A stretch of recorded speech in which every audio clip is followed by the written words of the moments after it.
my hand. This is Kurt. He was using a circular saw blade. It slipped up his forearm. Oh, How are you doing in terms of pain? it's bad. Pain's bad. I'm worried that when we take that tourniquet off, he's going to start bleeding rapidly. We've got the mat pack ready. Oh, yeah, man. The nerves are freaking out because they're not getting blood supply. We don't have much time left to save his arm. Just keep looking to me. Please, just get rid of the pain. You were by my side, came to my aid. Look inside my eyes and help me try to ease the pain. You're my lifeline, tell me it's gonna be right. You're my lifeline, reach out your hand, take mine. Very worried for you, my friend. The bone's been smashed to bits. He's actually stopped breathing. Help me, please save me right now. Without intervention, he's likely to die. It's better. I need you to save me now.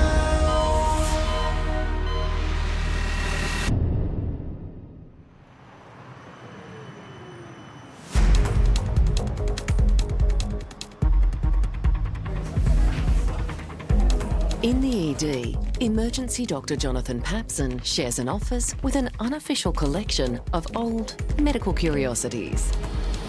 These are the educational artefacts. Over the years, we accumulate bits and pieces. I don't know, an eye. Oops, spare eyeball in case you need it. I've been around long enough that these things are familiar to me and I've seen them in use. Used to use paddles. They were good because you could just put them on and give someone a shock, but then they discovered that the pads are probably better. Some of the old stuff worked pretty fine.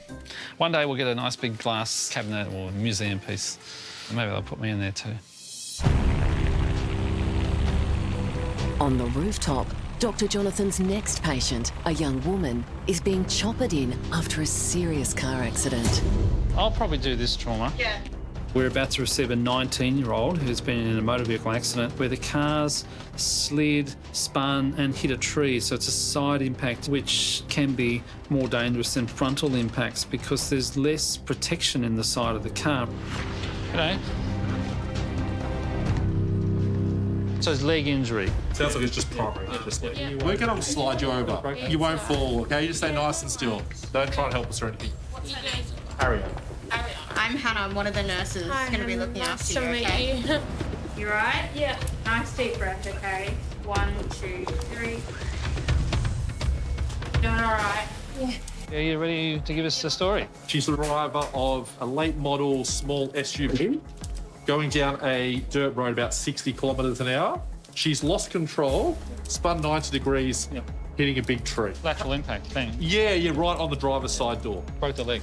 Pretty much. Yeah. She was trapped for about an hour and a half, just trying to get her leg out from the car. And the leg is femur fracture? Or? Right. So it's right and swollen. And So there's no curtain airbags on the vehicle. No airbags. That means she's had no protection from the side, so the injuries are going to be worse. Hello. Hey, how's it going? I'm all right. How are you? Oh, I'm okay. You've had better days. My name's Jonathan, I'm one of the specialists. Sounds like you've probably got a broken leg from all this. Oh, joy. Yeah. I'm worried she's got a broken femur. It's such a big bone, it's your thigh, and you can bleed a lot into a thigh bone, so dangerous stuff. And it looks like you bruised your face too. You got blood everywhere, but you had a blood nose too. Are you sore in your face and your mouth? No. No. Pretty frightening. On the dirt road, yeah? Yeah. Ariane was taking some time out from her busy job in civil construction to help out a mate with his cattle. She'd just left the property when her car spun out of control. I was lucky enough someone that was just travelling down the dirt road saw me and obviously noticed that I couldn't get out. I can't remember what happened once I saw the tree. Were you by yourself? Yeah, thank God. Emergency nurse Hannah Wong has seen many young patients in this frightening situation. Who do you live with? My mum and dad. Yeah, and they know that you're here in hospital? Yeah. Even though she seems calm on the surface, I think Ariane is feeling quite scared. She doesn't live in Melbourne and she's only 19. I remember when I was 19, I probably would have just wanted a hug from mum or dad. Take some big breaths. Ariane's father Clint and mother Tanya faced a horrendous scene. We pulled up about 50 metres from the accident and myself and my wife started running up to the car and there's a lady holding my daughter's head in her hands. You could see the blood from her nose and the blood coming out of her ears. And until we got right up next to the car, I didn't even know if she was going to be alive. Now, your right leg looks pretty swollen up. Are you sore in here? Yeah. Yeah. Often people break their femur bone in there, and that's probably what you've done. How's your knee? Is that sore? Yeah. It is, yeah. I'm worried about the amount of swelling because that can only really swell up through bleeding and blood loss. So you can lose quite a lot of blood into that compartment of the leg. Are you sore here? Underneath, yeah, a bit more, yeah. So I look at her face and she's bruised and I'm worried she's got a broken cheek and a broken nose and that her face has hit something. See, you got a black eye. Sometimes people just crack the bone there. You might have done that. The skull is a very complex bone structure. I'm worried she's got multiple fractures there. Just open your mouth up. Yeah. And your teeth feel okay? Yeah. So where'd all the blood come from? There's a lot of blood. I am worried that there's something we're missing. Where'd that blood come from?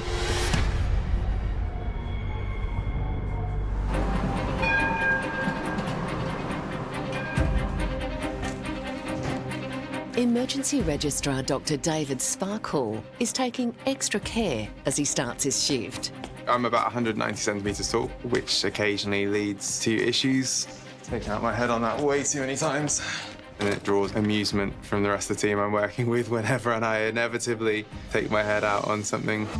As soon as he hits the ED floor, Dr. David's first case is on the way. A badly injured man is being rushed in by ambulance. Did you get through to the surgeons at all? Coming. Nice, thanks. We've got a young man coming in. Don't know a huge amount at the moment, but what we do know is concerning. He's injured himself with a secular sore to his arm and is coming in with a tourniquet on to stop bleeding. I think we should probably get some pressors ready, just a bit of metaraminol, lines for access. Expecting a severe injury, Dr. David prepares his team. Potentially think about intubation for pain control, maybe, depending on how he is or if he's really delirious. We'll get ketamine if we need it. This patient could have some serious bleeding. He's most likely is cut through an artery, and it could progress to being life-threatening, and we'll need to basically throw the kitchen sink at him to keep him stable. For such a potentially serious trauma, Dr. David makes sure he has all the support he needs. Basically shocked with a tourniquet on, so may need theatre. In these trauma calls, we get in a lot of different specialists depending on which part of the body's been injured and what we think might need to be repaired. Having them down makes my job a lot easier. Paramedics have arrived with 39-year-old Kurt, a self-employed handyman who was carving a piece of wood when his arm slipped and was sliced open by the saw blade. So do you guys want to get him across and then we'll do handover? If you're happy to do the primary survey or with Tom, do you want to get some extra access, if that's all right? All right, mate, there's going to be a lot of people buzzing around you, checking a lot of things, and then we'll give you a bit of an update once we've made sure everything's safe. That's all right? Cool. Everyone set, ready to go, ready, set, go. So this is Kurt. He was using a circular saw blade. It slipped and has tracked obliquely up the anterior aspect of his left forearm. Are you happy if I put a cannula in this arm as well? Oh, we've got 2 18s. There was ongoing hemorrhaging that required a tourniquet to bring it under control. Is that tourniquet still on now? The tourniquet is still on there now. That was put on at 14:30. 14:30. Yeah, no worries. Can you pull some bloods for me when you do that one? Tourniquets are a last-ditch life-saving measure. By cutting off the blood supply to that region of the body, you stop any more blood loss. But cutting off that blood supply means that those tissues will start to die after time. Kurt's had this tourniquet on almost an hour now, so we don't have a lot of time before that tissue starts to be damaged permanently. It's killing me, like burning. So it's a tourniquet. You know when you tie like a rubber band around your finger, that sort of thing? That's the pain. Well, when I But that pain is better than having... I was going to get a belt and wrap it around my arm. Yeah, perfect. But I just grabbed it and I ran across the road. Yeah, I mean, you did everything right. When the accident happened, Kurt, desperate for help, ran to his neighbours who called the ambulance. His partner Chantal knows they saved his life. I could see the blood out the front across the road, up their driveway into their doorstep. If it wasn't for the neighbour, I don't know what would have happened. He could have bled to death. Kurt was here by himself. The pain's going to keep going. We take it off as quickly as we can. But we just don't want to make sure we release it and it spurts out blood everywhere. How are you doing in terms of pain? Pain's bad. Pain's bad. Kurt's in a lot of pain. The tourniquet itself can be very painful as those cells start to release the distress markers from not getting enough oxygen. Fingers are burning, Yeah. thumbs are burning. The nerves are freaking out because they're not getting blood supply. So bad, man. Fearing Kurt may have severed an artery, the team try to manage the pain caused by the extreme tightness of the tourniquet. We're just getting you some strong painkillers, all right? Can we get a bit more fentanyl? 50 fentanyl? Yeah. I'll grab it. Normally, I want to have a look at the wound without the tourniquet on, but controlling the bleeding is very, very important. I'm worried that when we take this tourniquet off, the bleeding is going to start again. We could end up with a quite rapid deterioration.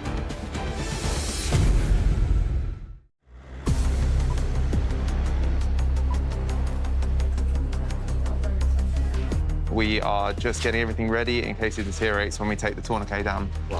Dr. David and the team are treating 39-year-old handyman Kurt after the circular saw he was using sliced into his arm as he was carving a piece of wood. We're just getting... Worse than before. Yeah, often the initial shock takes away some of the pain. Burning and throbbing and burning at the same time. They need to get his extreme pain under control before they can X-ray and see just how badly damaged his arm is. Can you knock me out? Something like this, seriously, man. Yeah. We're going to make you feel a bit spacey. Please, Yeah. just get rid of the pain. Keeping on top of that pain is my top priority at the moment. Gigi, are you free to get us a quick bit of ketamine out of the cupboard just in case we need some for examination? Yeah. Thanks. Yeah. Circular saws can tear through muscle, nerves, blood vessels, or even break some bones. Because of that rotational force, they can cause much larger wounds than you'd expect. Put the blood under your arm. Alex, someone support your elbow. There you go. All right. Yeah, I'm just trying to lift my arm up. Where? We're looking at this X-ray for any signs that his bones have been broken. Just gonna hop out for the X-ray. And for any signs that bits of the circular saw have broken off and been left embedded in the wound. Well, I use my hands all the time. As a handyman, the results of this X-ray could have long-lasting consequences for Kurt. His arms are his life, like his hands, they're his tools. He loves to build and make things. If he has lost any movement or possibly a hand, that's going to be a difficult part. They're looking good. It looks like he hasn't broken any bones. It's always a relief when there's one less thing that you have to deal with. All right, guys, we'll just take a minute, guys, to summarize this. With such a large team assembled, Dr. David needs to make sure everyone is up to speed with next steps. Next priority is going to make sure we are prepared for any deterioration for when we examine that arm. Okay? And we've got the met pack ready. Can we get it up and ready to attach just in case? Yeah. And we've got aramine as well? Yeah. Okay. As they prepare to take the bandage down, the team is expecting the worst. I'm happy for you to start taking it down. We just got everything ready. If you need more painkillers, we'll give you more painkillers. If it starts bleeding a lot, we'll put some more blood in. We'll take good care of you, all right? Got all the equipment you need? Do you want gowns and stuff in case it is? But give us a shout if you need some more painkillers, because we've got some more here. Can't feel anything. We're just taking the bandage down at the moment, so don't worry too much. As the plastics team get their first look at Kurt's arm, just keep looking to me. Oh, fuck, I can feel anything. What they see is horrendous. What's that got to be? Radial artery? 100%. The radial artery is one of the two major blood vessels that supply the hand, coming down from the arm. He's cut through it. Oh, you fucker, man. What are you doing? The bleeding has started again. We're just trying to stop the bleeding. Oh, yeah, I'm squeezing the shit. It's very clear that bleeding is not under control. Oh.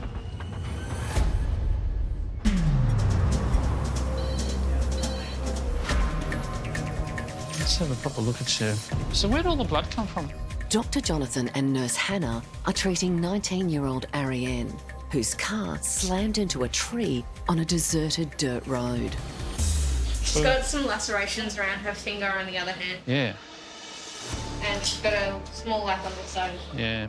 The team is worried she has a badly broken leg and a possible skull fracture. Does that blood come from your hands, maybe? Her nose. Yeah, in the nose, yeah. But it's blood loss that they're most concerned about.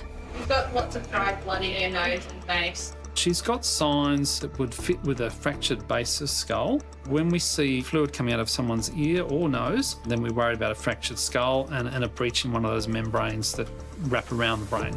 I'm just going to ultrasound your chest.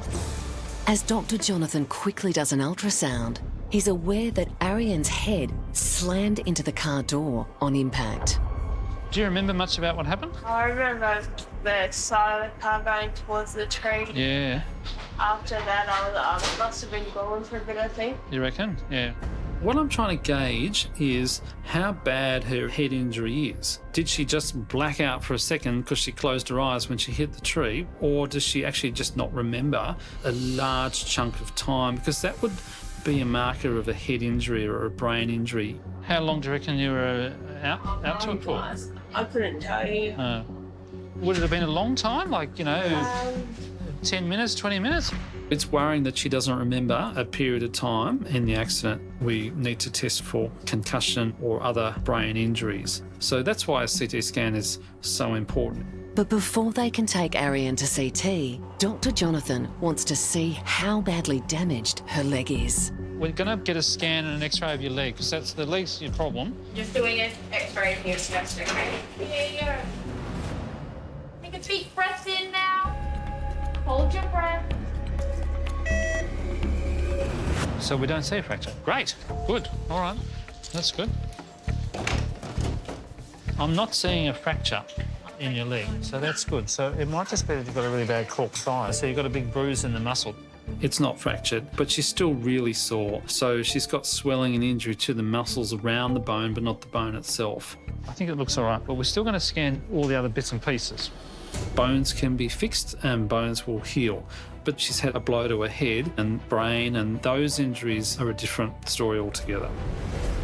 People can have a head injury, seemingly be okay for a few hours, and then they can slip into a coma. We're not out of the woods yet.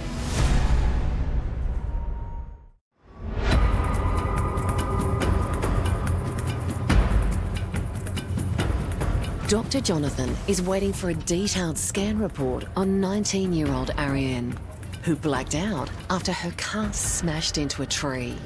So now the scans are all done. Any head injury can be devastating, and obviously a young person is really devastating if it's going to affect your quality of life, your ability to do the things you want to do. Today's accident has put a stop to Ariane's plans. We're meant to be going into holidays, but things don't always go the way you want it to, unfortunately. Live and learn a bit. Wait and see what everything comes back with and go from there now. Dr. Jonathan now has the scan results. I'm just having a skim through to see whether she's actually got a brain injury from the impact. We usually start off just having a look at the brain because that's more important than the bones. The scan of her head doesn't show a brain hemorrhage or a significant brain bruise. Then, if we get to a view of the bones, looking front on, there's a bit of air where it shouldn't be. These black bits should not be there. Black air. Break the bone and the air gets in, and there's a little bit of air there. We can see air in the wrong spot. You shouldn't see air inside someone's head. She does have some skull fractures, but most people with skull fractures don't actually need anything. The bones will heal by themselves. Bruised, really bruised on. Finally, Ariane's parents have made it to the hospital after travelling from country Victoria to be with her. I think that door got pushed all the way in. Yeah. The door got pushed right in on your dog. I can't believe we're in the shape we go. Ariane's lucky to survive this crash, really. It's a high-speed crash in an old car into a tree. So many times we see people who don't make it. She's lucky she's out of here with the injuries she has. We're going to keep an eye on her. We'll keep her in overnight. For now, Ariane will go to a ward and remain under close observation. Will you guys just follow behind us? Even though there may not be anything to operate on, she's going to have some problems with her head and the injuries associated there. It may take quite a while for those injuries to heal and for things to get back to the way they were before she had the crash.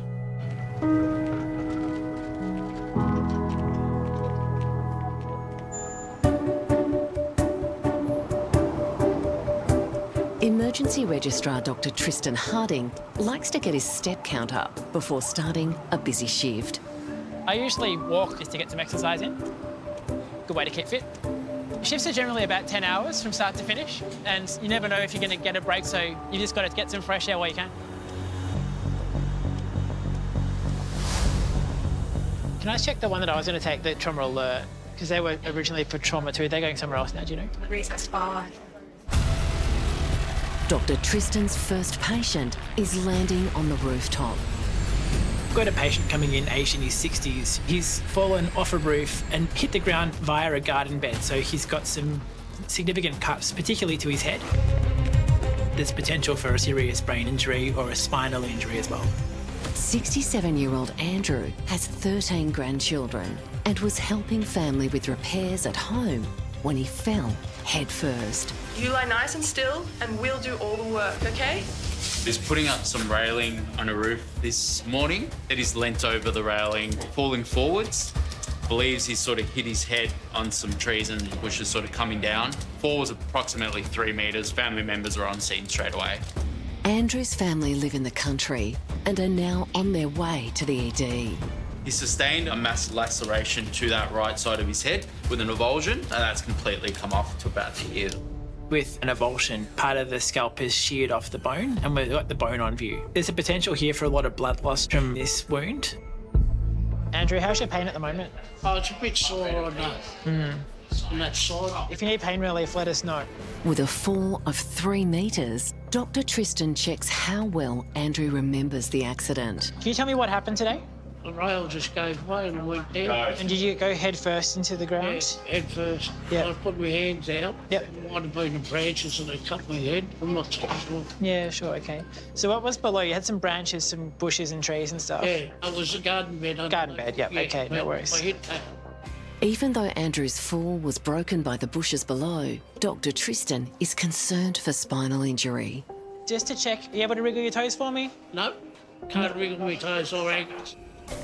This is all just since it's happened today? No, since I've had my back surgery. Back surgery, okay. It certainly throws a spanner in the works with his previous back surgery because I need to make sure that his current level of function is the same as what it was prior to the fall. I walk with a crutch. Just a stick? Yeah, just one crutch, just so I've got balance. I'm just going to do a quick top-to-toe exam. Quickly shine a light into your eyes. Good. So pupils are 3 millimetres, equal and reactive. Any pain when you take a deep breath? No. No. Let's get you to squeeze my hand for me. Good. So pulses ×4, both feet are warm. Andrew's initial assessment is clear, but it's his head wound that now needs urgent attention. We'll take down your dressing on your head and look at the wound. Yeah. At the moment, your pain is getting worse. No, it's just a throbbing pain at the front. Yep, all right. Oh, and at the sides here. Yeah. Knowing that part of Andrew's scalp has been sheared off, Dr. Tristan has called in trauma Dr. Megan Emerson for backup. Big head wound, bilateral shoulders are sore, so I wanted CT pan scan plus the shoulders. We've got the whole team together to look at the wound in one go because we're not sure what we're going to see underneath. So someone came and found you? Yeah. So we need to be prepared for everything.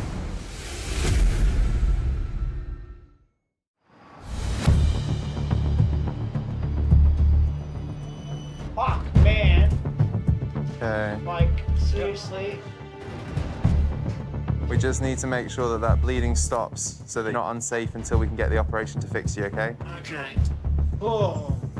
In the trauma bay, Dr. David and the plastics team are trying to stop the bleeding in 39-year-old Kurt's arm after a main artery was severed when he was using a circular saw. There's still a leak down the bottom.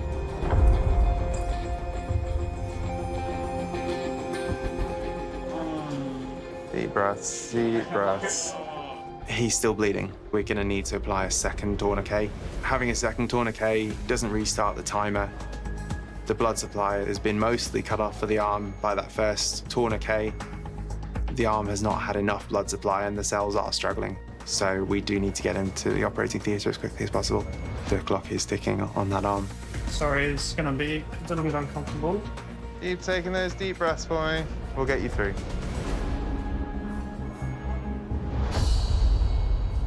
Looks like that second one has stopped here. Yeah, looks good. Plastic surgery registrar Dr. Nayan Bindi can now explain what's ahead for Kurt. You've got nerves, blood vessels and tendons that are all damaged, okay? So seriously, man. This is going to require multiple hours of surgery for an operation to get it all fixed. The worst case scenario that I'm worried about is the fact that the blood supply going to your hand right now is not good. So that's why we're trying to get you to the operating theatre as soon as possible.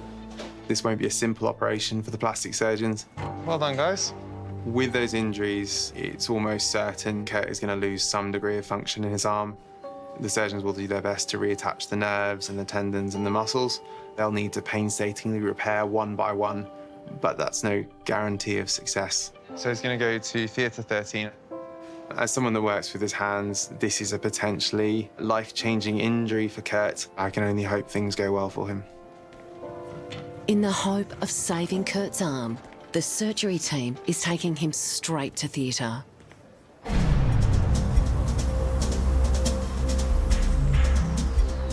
Dr. Tristan is about to see just how bad the head wound is of retired shopfitter Andrew, who fell 3 metres head first off a balcony, crashing into a garden bed. We're going to take down your dressing on your head and it could get a bit sore. Dr. Tristan knows the wound could be horrific. All right, okay. This is a very deep wound. He's literally ripped off his entire scalp down to the bone. I can see his skull bone sitting right there. Oh, sorry, mate. Just giving you a bit of pain relief now, okay? Yeah. Might be a bit stingy, mate, okay? Having seen the wound is full of dirt, Dr. Megan must quickly start the painful cleaning procedure. You're the boss. If it's too sore, you tell us to stop. Just trying to get as much of the muck out so that it prevents infection, okay? The main aim at the moment is to try and reduce as much of the infection risk as possible and remove all that debris as best we can. Is that pain relief working? Not sure. Nope. Are we giving the 50? Give another 25, yeah. That pain relief kicked in? Oh, kind of. A little bit. I still feel a bit of it. Keep doing those big breaths, that's helping. As Dr. Megan continues to clean out the wound, the team can't believe what they're seeing. A whole lot of debris in his head, including branches like this. I've never seen anything like this being removed from a wound before. It's not often we get a patient brought in with this much debris still in an open wound. There's twigs, there's leaves, there's even mud in his scalp wound. If it's getting worse or you need more pain relief, let us know. Out of 10, what is it at the moment? About a 9. Just give the other 50, Jamie. Make it 100 in total. Emergency nurse Jamie Bullock is on hand to help. I can see he's getting really uncomfortable. His pain score's increasing. Given the depth of the wound, how big the wound is, it's really important that we treat his pain. It works pretty quickly, so you keep taking those nice deep breaths like you are. Yep. The team has removed as much debris as possible from Andrew's head. Need a bigger crate, I think. That is too small, I agree, yeah. I've got my hand underneath the whole thing, so you're okay. You just rest your head down. That's the way, mate. Well done.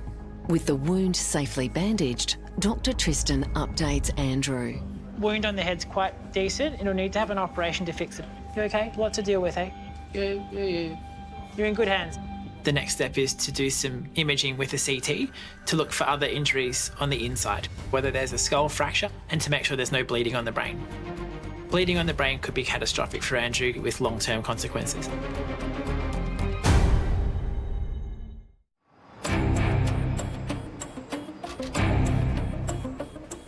One, two, back 1, 2, 3.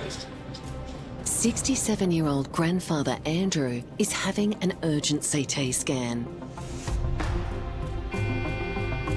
The team is worried he could have brain or spinal damage after falling 3 metres head first from a balcony. As Andrew is being scanned, his granddaughter Silk arrives after an anxious 2-hour train journey. I've got such a great connection and relationship with my pop. I've got a really big soft spot, so hearing that he got into a bad accident, it was terrifying. I was borderline thinking he was gonna like pass me, and I was scared, very scared. I just want to be there for him. Silk has been living with her grandfather for the past year. Hi, Pop. Yeah, like, I brought you some stuff, for later. there's dinner like, you know. No, don't worry about dinner. But it's going to be eaten. Yeah, okay, I'll tell Blake to eat it. The relationship between Andrew and his granddaughter is such a beautiful relationship, very cheeky, and I can see that Andrew's fear and anxiety is so much better having her here. And how's your pain? It's not too bad. Yeah? Whereabouts is the pain, would you say? Still in your head? Yeah. Yeah. And just like tingling in your shoulders. Yeah. Given the nature of Andrew's fall, it's really important to frequently be checking Andrew's neurological state. I've seen a patient's neurological state change very quickly, specifically if there is a significant bleed in someone's brain. What's going on? Oh, hi, Mike. Andrew has a second visitor, grandson Blake, with an offer of help for next time. But he goes to do things. Check the garage. You're old, man. Can't be climbing walls. Yeah, but I knew how to do what I was doing. I could have Googled it. It's fine. Wouldn't know. Take over the cats and such. Yeah. I'll let Mum know too. All right. Won't be going too far. Dr. Tristan can finally give Andrew some good news. Hey, Andrew, apart from the big wound on your head, you've avoided any other major injuries. So, this collar on your neck we can take off. Yeah. We can sit you up, and we can let you have something to eat and drink. We're not going to do an operation on the head until tomorrow morning. CT scan results have come back showing there's no serious spinal cord injury, no serious fractures in the neck, and more importantly, there's no bleeding on the brain. It's not very often you get a patient who's fallen 3 metres who is lucky, as Andrew is, to be awake and talking despite his significant wound. Let's sit you up. Bed's still coming up. Okay. How's that? Yeah, that's fine. The next steps is to take him up to theatre to clean out this wound and to re-stitch it as best we can. The plastic surgeons will come and see you at some point to discuss the plan for operating on your head to put that skin back together. I'll get everything organised for you to go upstairs, and I'll take care of you up there. All the best. Thank you. Thank you, Andrew. Thank you. Cheers. Before moving upstairs, Andrew has some last instructions for his granddaughter.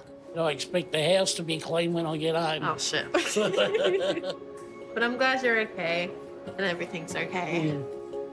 I suspect this will be a long and slow recovery for Andrew. It's been a significant fall, a really nasty wound, and if Andrew's grandchildren have anything to say about it, I don't think he'll be getting up on a roof anytime soon.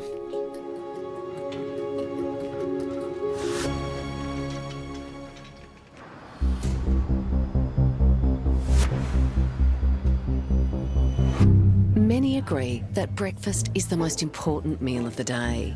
But amongst the ED doctors, there's a dispute over what's best.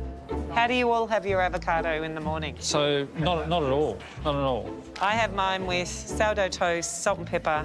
Never touch Delicious. the stuff. Vegemite on toast is still the best breakfast. No protein.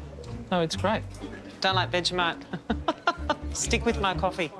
But Dr. Emma's coffee will have to wait, as her next patient has already been brought into the ED after a breakfast mishap of her own. I've just left your bag up here with a heads up. I'm looking for a credit card. Do you have to pay? You don't have Medicare? No. The patient is 31-year-old Winona, an international student from the Philippines. At 7:40 this morning, Nona has removed a knife from the dishwasher. Has tried to remove the seed from an avocado. Yeah. She's missed the avocado. She's gone in through the front of the hand and out the back. Oh, dear. There's an unserrated knife, about 7 centimetres long. We've definitely exited the other side. Oh, you poor thing. It's pretty nasty. She's gone to stab the avocado seed and it's really been driven through her entire hand. So there's potentially some nasty injuries underneath that we can't see: tendons, nerves, vessels, muscles. So I'm Emma. How do you say your first name? Winona. Winona. Beautiful. Yes, I was about to say. Winona juggles her studies with work as an accountant and being mum to her 5-year-old son. So you're making avocado toast? My husband always takes avocado in the morning. He's been with 2 jobs. Yeah. So he needs a healthy breakfast. Yes. You don't know the trick, that one, where you pull it out that way. You went that way. I was so sleepy this morning. When I tried to stab it, I tried to make it go deeper, and then it just slipped and went right through my hand. Oh, jeepers. And then when it went right around, I was like, oh, pulled it out.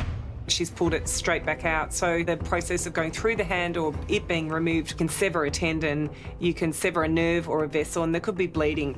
And you have a child? Yes, yeah. I have a 5-year-old. 5-year-old. And your 5-year-old's at home with your husband? With my husband. Okay, very good. Despite her serious hand injury, all Winona's concerned about is how she'll pay for her treatment. Are you worried about the money? Oh, Winona. It's really hard financially for student visa holders and with a son. I'm so sorry.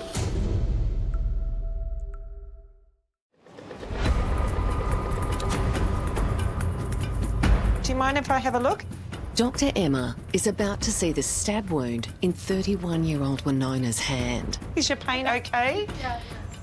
After the knife she was using to remove an avocado seed slipped and went right through.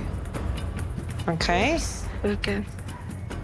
See? There you go. And you're gonna get a picture. You can get a picture and I'm going to get a picture, but mine's for your medical record. On the other side. Well, that's gone through, hasn't it? Wow.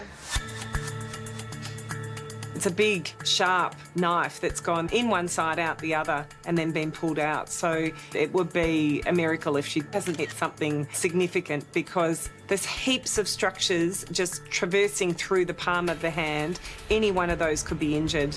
So what are you studying? Masters of Professional Accounting. How do you do that with a child? With a child and with work, because I also work. Oh, what work do you do? Are you working in... As an accountant. Are you? Dr. Emma checks if Winona has any loss of sensation. Can you feel me touching you on the inside and outside? Yeah, I do. I'm examining her fingers, their movements, and also feeling could there be a broken bone, making sure I detect any injury that might be there. I'll get you to turn over and you can feel me touching you in there. Yeah. Can you straighten your hands? Good. Despite that knife having gone through all those important structures, there doesn't appear to be any other injury. Her tendons are working well, the blood supply is good, she can feel everything. It's absolutely amazing. I'm going to bandage it all back up again. She's going to need that cleaned out. There's the risk that she's got partial injury to a tendon or a nerve, and so that's going to need to be closely explored by our plastic surgeons. When they do an operation, they'll explore to make sure that your tendons are okay. Alrighty, done. Now, if it bleeds, let us know, but we'll just put pressure on it and hold it up. I'm going to speak with the plastic surgeons and I'll let you know their plan. Okay, nice to meet you. Nice to meet you too. Yeah. I think Winona will be hesitant having avocado again, and certainly I'll be thinking of her next time I open my next avocado for Bricky.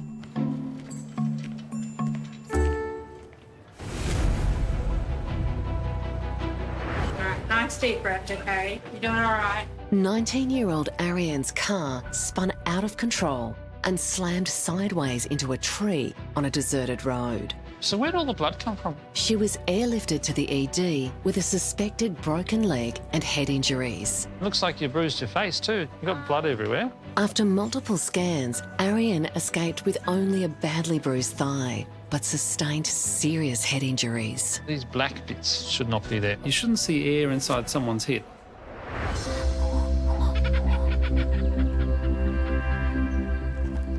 Four months later, Ariane is doing well after a lengthy recovery period. Get Zach out again for a ride. Be good to have him out there again. Been back at work for a few months. Good boy. Walk for Mum. I had a fracture over my temporal lobe and I broke the top of my jaw on my right side, fractured my sternum and did an AC joint across the back of my shoulder. Scrapes and bruises everywhere else. I was lucky enough I didn't actually have to have any surgeries. Apart from one remaining symptom, Ariane's feeling positive. Overall now I'm pretty good. I'm a bit deaf in my left side, but other than that I'm pretty much back to normal now. And happy to be back doing everything she loves. I'm very lucky to be here. Life could be pretty short if that's the way things go. I get to keep experiencing new things life has to offer. Yeah. You lie nice and still. Grandfather of 13, Andrew, fell headfirst off a rooftop balcony into a garden bed. He sustained a massive laceration to that right side of his head, and that's completely come off to about the ear. He suffered a very severe wound that cut all the way to his skull bone. We're going to take down your dressing on your head and it could get a bit sore. Sorry, mate. The team was amazed by what was embedded in the wound. A whole lot of debris in his head, including branches like this. Andrew left the ED to have an operation where plastic surgeons successfully stitched up his head, and he was sent home 2 days later. There you go. Winona accidentally stabbed herself with a kitchen knife while preparing an avocado for breakfast. Well, that's gone through, hasn't it? Wow. Although she had a nasty wound, the knife missed all major bones, tendons and nerves. You can feel me touching you in there. Yeah. After an operation to clean and stitch the wound, Winona still has full use of her hand and continues to prepare avocado for breakfast every morning. All right, mate, there's going to be a lot of people buzzing around you checking a lot of things. 39-year-old handyman Kurt sliced a main artery in his arm with a circular saw as he was carving a piece of wood. Fingers are burning, thumbs are burning. If it starts bleeding a lot, we'll put some more blood in.